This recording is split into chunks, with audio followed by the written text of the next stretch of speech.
सो question है आपके पास, in the firm 3 partners are Raj, Shammi and Shashi.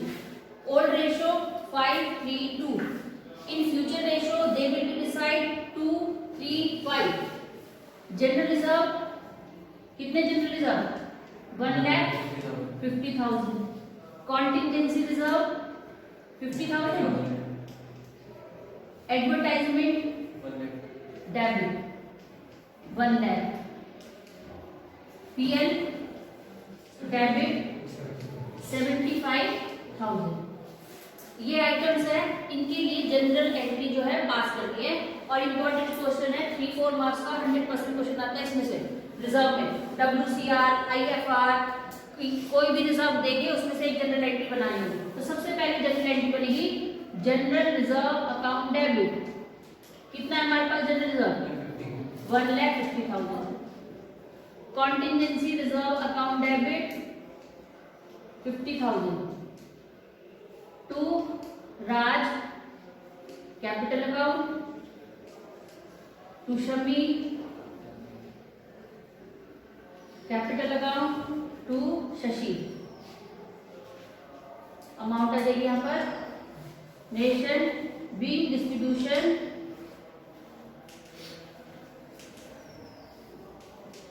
किस रेशो में करेंगे, in old profit sharing ratio. Old profit sharing ratio. Old ratio से सारी जो अमाउंट है वो डिस्ट्रीब्यूट हो जाएगी. सेकेंड एंट्री बनेगी यहाँ पर 3 पार्टनर्स है Raj capital account debit, Shammi Shashi. To PL account जो भी लॉस हो रहा है, टू पीएल अकाउंट. टू फिर क्या है एडवर्टाइजमेंट अकाउंट. ये भी ओल्ड प्रॉफिट शेयरिंग रेशियो में डिस्ट्रीब्यूशन होगा. ठीक है, ऐसा क्यों हुआ? तो हमने कहा मेरे पास जनरल रिजर्व थे 1,50,000 के, कॉन्टिजेंसी रिजर्व भी थे 50,000 के. तो ये सब पैसा कहाँ से आया, कहाँ से अरेंज हुए सारे रिजर्व? पार्टनर से.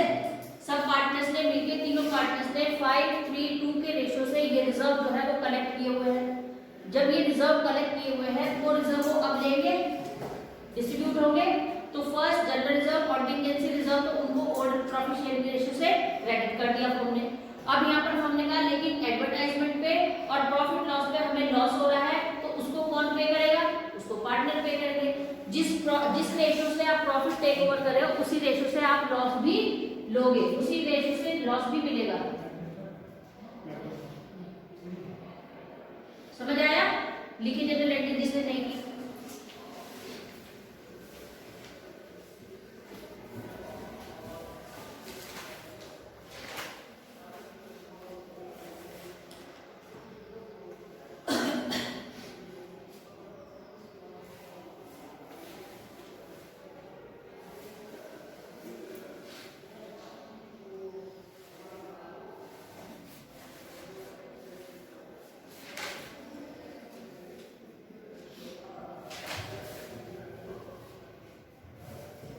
नेक्स्ट क्वेश्चन लिखिए, Sharma Verma and Khan.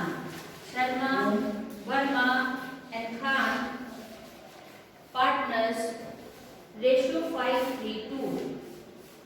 Sharma Verma and Khan partners ratio 5:3:2.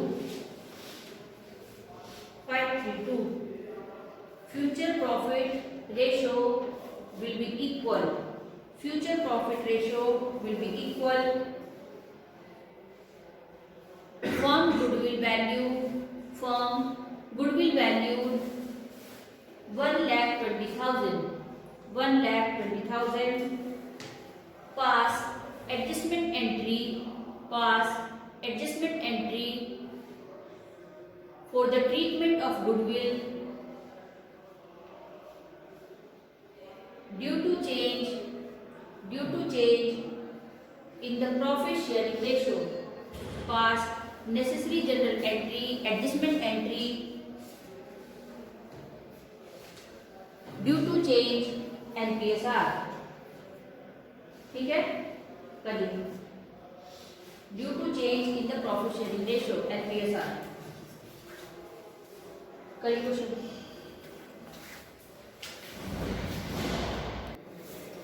चलिए देखो क्वेश्चन है हमारे पास पार्टनर्स, कितने पार्टनर्स हैं? 3,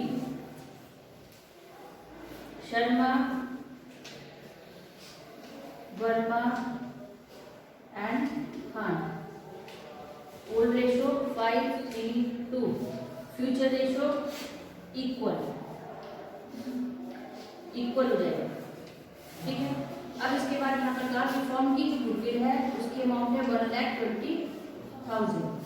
तो यहाँ पर 1,20,000 की गुडविल है, तो तीनों को फ्यूचर में जो गुडविल है वो कैसे इक्वल करनी है? इक्वल करनी है, लेकिन अभी ये इक्वल नहीं हो रही है। ठीक, तो सबसे पहले हमें इसमें सैक्रिफाइसिंग और गेनिंग रेशियो निकालना पड़ेगा। इक्वल करने के लिए हु विल बी सैक्रिफाइस्ड और who will be taking a gain, कौन take as a gain taken करेगा और कौन सैक्रिफाइस करेगा, ये निकालना होगा।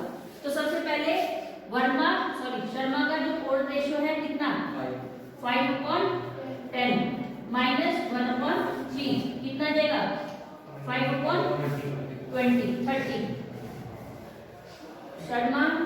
वर्मा का निकाल रहा है कितना? इसका 3/10 माइनस 1/3 कितना देगा? 1/30। ये माइनस में आ रहा है, इसका मतलब ये क्या कर रहा है? गेन।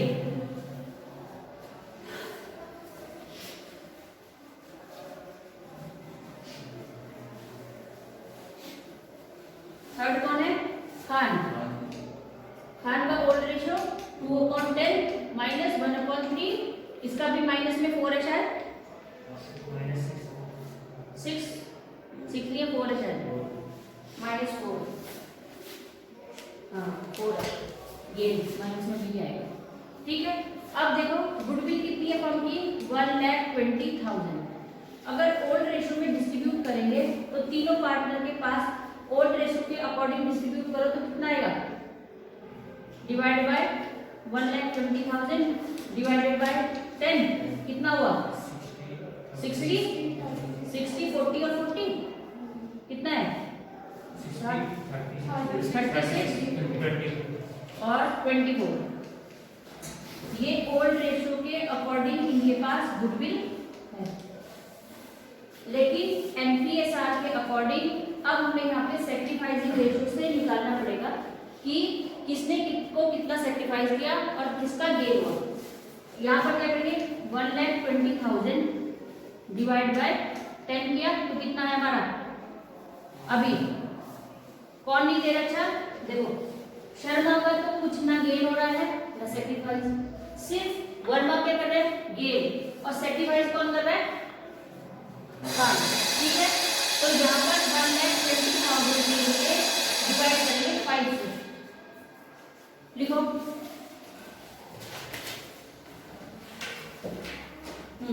1,20,000 डिवाइड बाय 5/30, क्योंकि टोटल रेशियो कितना है? 30। हमारे पास अमाउंट आएगी 20,000। 20,000 किसको मिल रहा है इसमें? वर्मा को। कौन करेगा? दोनों मिलकर के सैक्रिफाइस करेंगे, तो यहाँ पर वर्मा दोनों के रेशियो से बटेगा। 20,000 को भी डिवाइड करेंगे हम, डिवाइड बाय 5 तो आएगा 4,000। एक पार्टनर देगा शर्मा नहीं है, वर्मा 4,000 और एक पार्टनर देगा खान 16,000। ऐसे करके ये होगा। फिर इसके बाद वर्मा और Khan, Verma capital bracket 4,000, Khan capital bracket 16,000 तो शर्मा कैपिटल है।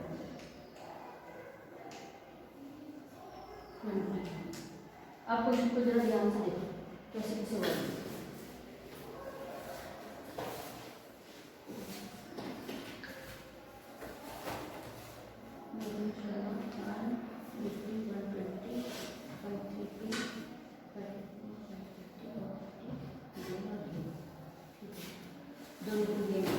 इसको भी गेन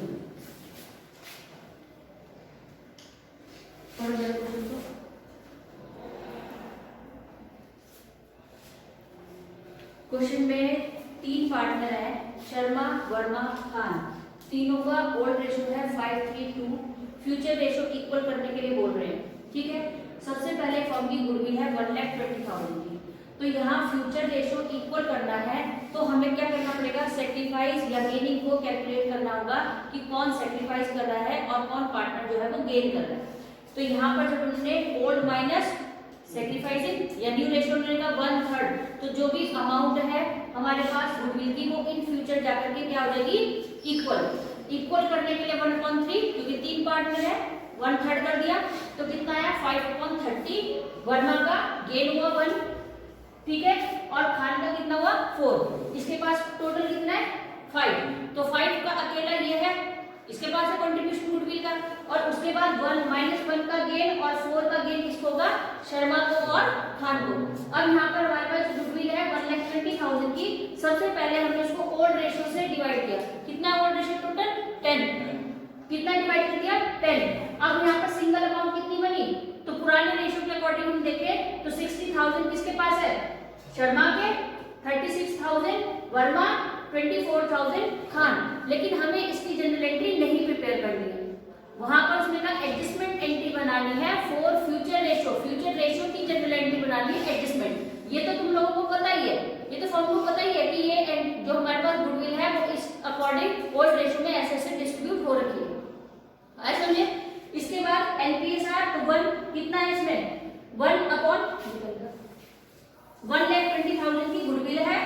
टोटल रेशियो कितना जो गेन कर रहा है 1 और 4 कितना हो गया 5, ये दोनों गेन कर रहे हैं, डिवाइड बाय 5 तो कितने में से टोटल रेशियो कितना है 30 में से डिवाइड कर दिया कितना आया 20,000। तो इसका मतलब 20,000 में से वर्मा और खान को कुछ अमाउंट मिल रही है और जिसके बाद फ्यूचर में जो गुडविल अमाउंट है वो दोनों की इक्वल हो जाएगी। इसके बाद 20,000 डिवाइड बाय 5 कितना आया, क्योंकि इसके रेशियो को नहीं लेंगे, इनको मिल रहा है गेन, इनको गेन हो रहा है तो इसके रेशियो से डिवाइड करेंगे कि 20,000 जो इसको गेन हो रहा है उसमें इन दोनों का रेशियो कितना होगा, कितना हुआ 4,000, तो वर्मा को मिला 4,000 और खान को मिला 16,000। जनरल एंट्री पास हो जाएगी, Verma capital account debit 4, Khan capital 16 to Sharma capital account. लिखिए आंसर। साहिल, बबीता 5 ईयर का प्रॉफिट है, 5 ईयर के प्रॉफिट में इसका मतलब हमें 4 ईयर की गुडविल को कैलकुलेट करना है। तो फर्स्ट ईयर में तो हमें इसका मतलब कोई भी गुडविल वहां पर अचीव नहीं हुई थी, क्योंकि वो स्टार्टिंग टाइम था हमारा। गुडविल तो हमें कुछ टाइम के बाद ही रिसीव होगी ना, तुरंत थोड़ी मिलेगी।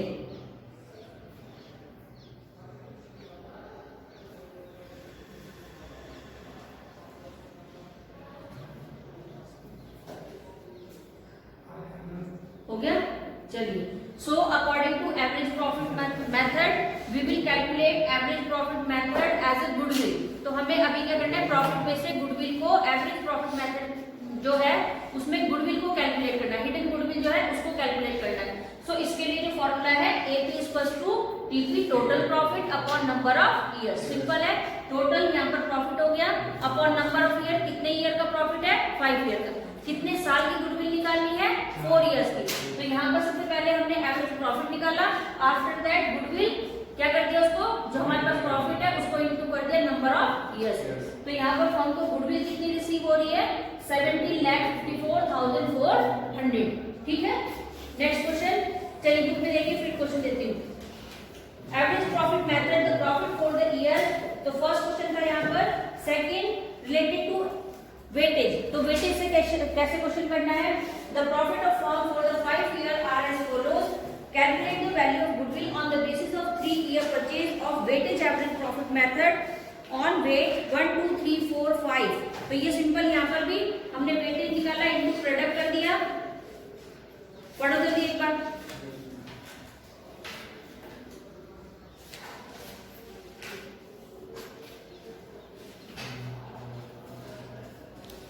Done. Next, super profit method.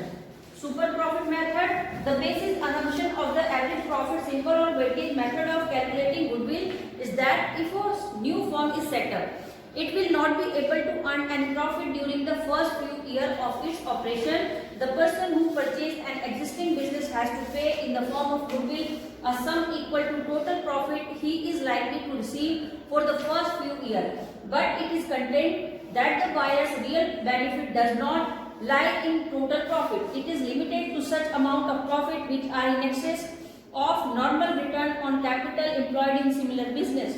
It is desirable to value goodwill on the basis of excess profit, not the actual profit. The excess of actual profit over the normal profit is termed as super profit. So सबसे पहले जो profit है, profit कितने type का है? 3. First क्या होता है? एपी. सेकंड सबसे पहले होता है एनपी, एपी और इसके बाद है एसपी.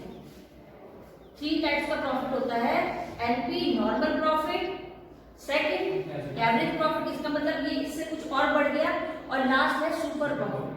सुपर प्रॉफिट कि जहां अब हमारी जो वर्किंग पावर है वो कम हो चुकी है और ऑलरेडी मार्केट में हमारा नाम इतना हो चुका है, रेपुटेशन इतनी हो चुकी है कि अब हमें ज्यादा एफर्ट्स अपने यूज नहीं करने हैं. और नॉर्मल प्रॉफिट जब स्टैब्लिश होगा बिजनेस तो वहां हमें बहुत ज्यादा एफर्ट्स जो है वो अपने यूज करने पड़ेंगे अपने बिजनेस को सेट करने के लिए, अपने गोल्स को अचीव करने के लिए. लेकिन जब नॉर्मल प्रॉफिट का मतलब है कि जहां एक ऐसा मतलब एक मिनिमम प्रॉफिट है जिसके लिए भी हम कोई काम प्रॉफिट के लिए काम नहीं कर रहे, सिर्फ अपने आप को मेंटेन या सेटअप करने के लिए काम कर रहे हैं. धीरे धीरे यही एनपी किसमें कन्वर्ट होने लगेगा? एसपी में. वही एसपी इन फ्यूचर क्या कहलाएगा? गुडविल, जो हमारे प्रॉफिट में हिडन होगा, जिसके लिए हमारी तरफ से कोई एक्स्ट्रा एफर्ट्स नहीं है. हम आज भी वही काम कर रहे हैं जो हम आज से कुछ साल पहले तक करते थे. लेकिन उस ड्यूरिंग पीरियड पे हमारी पॉलिसीज कैसे काम कर रही थी, क्या हमारी स्ट्रेटेजीज थी, क्या हमारा मैनेजमेंट था, किस तरह के हमारे प्रिंसिपल्स थे, उन सब वजह से हमारी जो फॉर्म है वो सेट हो चुकी है, स्टेबल हो चुकी है, स्टेबल भी हो चुकी है. और अब क्या है, वो गुडविल की रेंज में काउंट हो रही है और जिसकी वजह से उसको सुपर प्रॉफिट लगातार बढ़ता जा रहा है. ठीक है. सुपर प्रॉफिट मेथड निकालने के लिए तो first calculate the average profit. Second ये स्टेप है यहाँ पर, the steps involve under the method. First calculate the average profit, तो सबसे पहले हमें क्या निकालना होगा? Average profit. सेकंड हम क्या निकालेंगे? Normal profit. Next super profit. Last में क्या है? गुडविल. तो ये देखिए सबसे ज्यादा क्वेश्चन जो है बोर्ड में यही यूज होगा, क्योंकि इस एक मेथड में ही हमें सारे मेथड यूज करने होंगे. एवरेज प्रॉफिट निकल जाएगा, उसके बाद नॉर्मल प्रॉफिट, सुपर और गुडविल. ठीक है. तो सबसे ज्यादा इसी क्वेश्चन को प्रिपेयर करना अपने बोर्ड एग्जाम के लिए. लिखिए क्वेश्चन, लिखिए इसका. A business has earned average profit. Business has earned average profit of rupees 1 lakh during the last few years. And the normal rate of return is similar. Normal rate of return in similar business is 10%.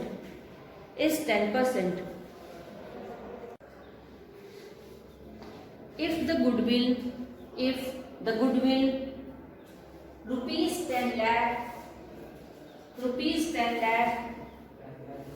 goodwill super profit method, if the goodwill is valued at 3 years purchase of super profit. 3 year purchase of super profit. SP method, if the goodwill is valued at 3 years purchase of SP. Next line, the assets of the business were 10 lakh and its external liabilities rupees 1,80,000. Rupees 1,80,000. 1,80,000. कैसे निकालेंगे capital employed? Assets minus liabilities. क्यों निकालना है ये? क्योंकि capital employed means capital question में given नहीं है। तो क्या है इसके लिए? ए माइनस एल कितनी एसेट्स है? 10 लाख। लायबिलिटीज 1,80,000। कितनी होगी कैपिटल? 8,20,000 हमारी फॉर्म में इन्वेस्टमेंट था as a capital. Second step, अब क्या कैलकुलेट करना है? एनपी। एनपी के लिए क्या है? Capital employed into NRR upon 100। इसको पुट करो फॉर्मूले को, कितना आया इसके अकॉर्डिंग? कैपिटल 8,20,000 इनटू 10 अपॉन 100, 82,000 क्या है हमारे पास एज अ नॉर्मल प्रॉफिट। इसके बाद सी स्टेप में क्या आएगा? Super profit. सुपर प्रॉफिट के लिए AP into sorry AP minus NP. ठीक है, एपी क्वेश्चन में दिया था 1 लाख, एनपी कितना है? 82,000। कितना बचा? 18,000। क्या निकालना है? फोर्थ स्टेप में गुडविल कितना आ गया? 18,000। कितने ईयर का गुडविल? 4 का 3 इंटू 3 कितना आया? 54,000। इसके बाद कौन सा मेथड से था? इसमें क्या करना है? इसमें भी गुडविल निकालने के लिए एसपी इंटू 100 अपॉन एनआरआर। याद जाएगा कितना हो गया? ये 18,000 हमारे पास सुपर प्रॉफिट है इंटू 100 एनआर कितना? 10। ये कितना हुआ? 1,80,000। ये सुपर प्रॉफिट और कैपिटलाइजेशन मेथड से गुडविल को कैलकुलेट करने का तरीका। सबसे ज्यादा ऐसा ही आएगा। सबसे पहले हमें कैपिटल इंप्लॉयड, किसी क्वेश्चन में कैपिटल गिवन होगी तो हमें ये यूज करने का जरूरत नहीं पड़ेगी तब। लेकिन जिस क्वेश्चन में कैपिटल गिवन नहीं होगी तो हमें सबसे पहले कैलकुलेट करना है कैपिटल को, कितना कैपिटल इन्वेस्टमेंट बिजनेस में किया गया। उसके लिए एसेट्स माइनस लायबिलिटीज हो जाएगा। तो हमारे पास जैसे यहाँ पर स्टेप बाय स्टेप, तो जो स्टेप बाय स्टेप ही यहाँ पर निकलेगा, ऐसे नहीं कि डायरेक्ट गुडविल के क्वेश्चन को भी सॉल्व कर देंगे, डायरेक्ट यहाँ पे गुडविल को फाइंड आउट करोगे। ठीक है, नेक्स्ट क्वेश्चन लिखिए। और भी किसी का हुआ था कि नहीं हुआ आशीष? नेक्स्ट क्वेश्चन लिखिए। The average profit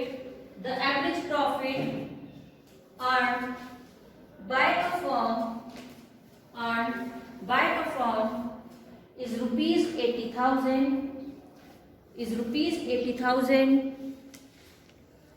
which includes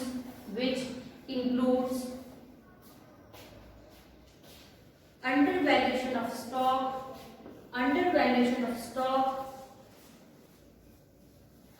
of rupees 8,000 on the average profit, on the average basis, 8,000 on the average basis. The capital invested in the business is rupees 8 lakh. Capital investment in a business rupees 8 lakh. NRR, normal rate of return, is 8%. Normal rate of return is 8%. Calculate goodwill of the firm on the basis of 7 times the super profit. 7 times the super profit. Normal rate of return का क्या मतलब होता है? कोई बताओ जरा मुझे, क्या मीनिंग होता है एनआरआर का? अभिषेक, क्या मतलब है इसका? क्या है ये?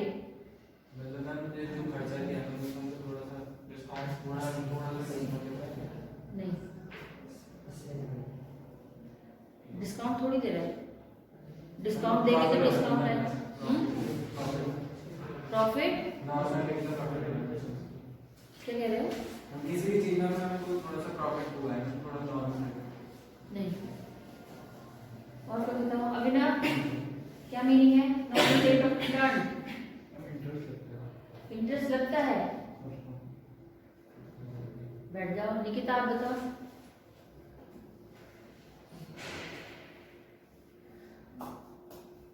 तुम बताओ आयुष।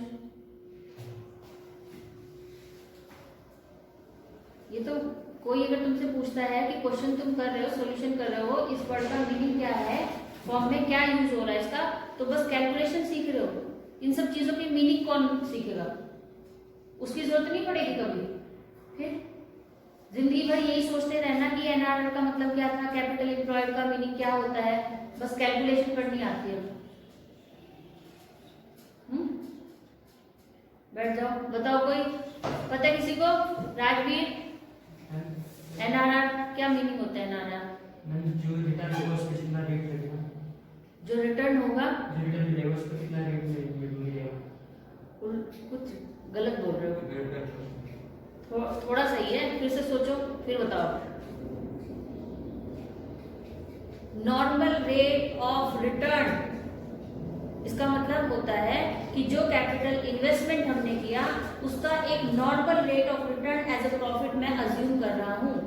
10%, 5%, 6%, तो जो हमने इन्वेस्टमेंट किया एज अ कैपिटल फॉर्म में, उसका एक जो हमारे पास अजम्पशन है कि उसका 10%, 5% या 6% नॉर्मल रेट ऑफ रिटर्न तो एज अ प्रॉफिट मेरे पास आना चाहिए या आ रहा है। अब जैसे इस क्वेश्चन में उसने कैपिटल एम्प्लॉयड गिवन है, कैपिटल एम्प्लॉयड दिया और क्या कह रहा है 7 टाइम्स, तो इसका मतलब जो सुपर प्रॉफिट मैं अचीव कर रहा हूँ वो लास्ट 7 ईयर से सेम है। 7 साल से जो सुपर प्रॉफिट ये मेरे पास आ रहा है, जो मैं कैलकुलेट कर रहा हूँ, वो 7 साल से मेरे पास एक जैसा ही प्रॉफिट। तो इसका मतलब 7 टाइम्स वो प्रॉफिट जो है वो एक जैसा ही है, और जिसके लिए हमारे एफर्ट्स आज भी उतने ही हैं, जिसकी वजह से सुपर प्रॉफिट में कोई चेंजेस नहीं है। तो नॉर्मल रेट ऑफ रिटर्न का मतलब कि जितना रिटर्न एक मिनिमम रेंज में तुम अपनी फर्म के लिए फिर से वापस अज्यूम कर रहे हो कि इतना नॉर्मल प्रॉफिट मुझे मिलना ही फ्यूचर में चाहिए। ठीक है, लिखिए क्वेश्चन हो गया, करिए जरा।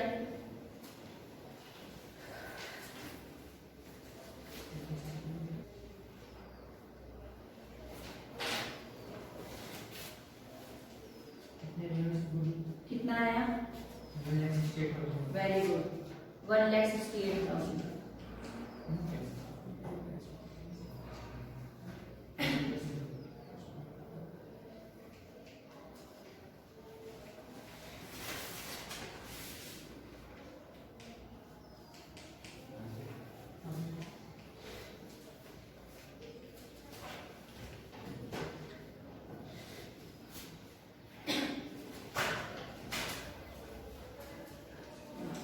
आवाज नहीं,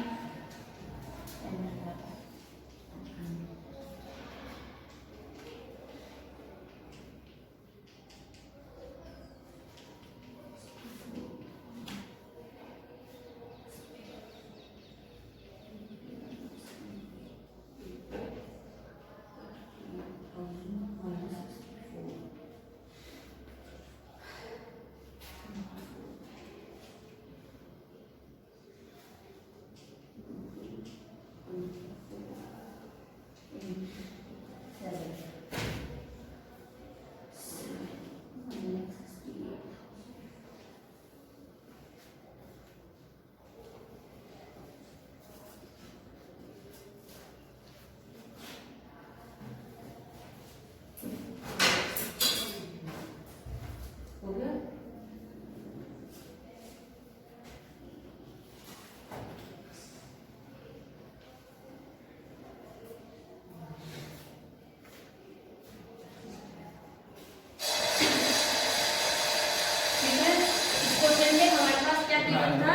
कैपिटल गिवन थी, एवरेज प्रॉफिट 80,000, ठीक है, पहले दिया है। फिर हमारे पास अंडर वैल्यूएशन स्टॉक हो रहा है, तो क्या हो गया, लॉस हो गया स्टॉक में, तो प्लस हो गया, कितना हो गया टोटल एवरेज प्रॉफिट 88,000। एनपी निकालने के लिए सीपी इंटू एनआरआर और 100 कितना आया 64,000। एसपी के लिए एपी माइनस एलपी, और गुडविल के लिए जितना हमारे पास क्या आया है सुपर प्रॉफिट और इंटू नंबर ऑफ ईयर्स, कितने साल की गुडविल को पूछ रहा है। तो 7 टाइम्स, इसका मतलब 7 टाइम्स से हमें 7 बार हर साल यही प्रॉफिट जो है एज अ गुडविल हम अचीव कर रहे हैं। ठीक है।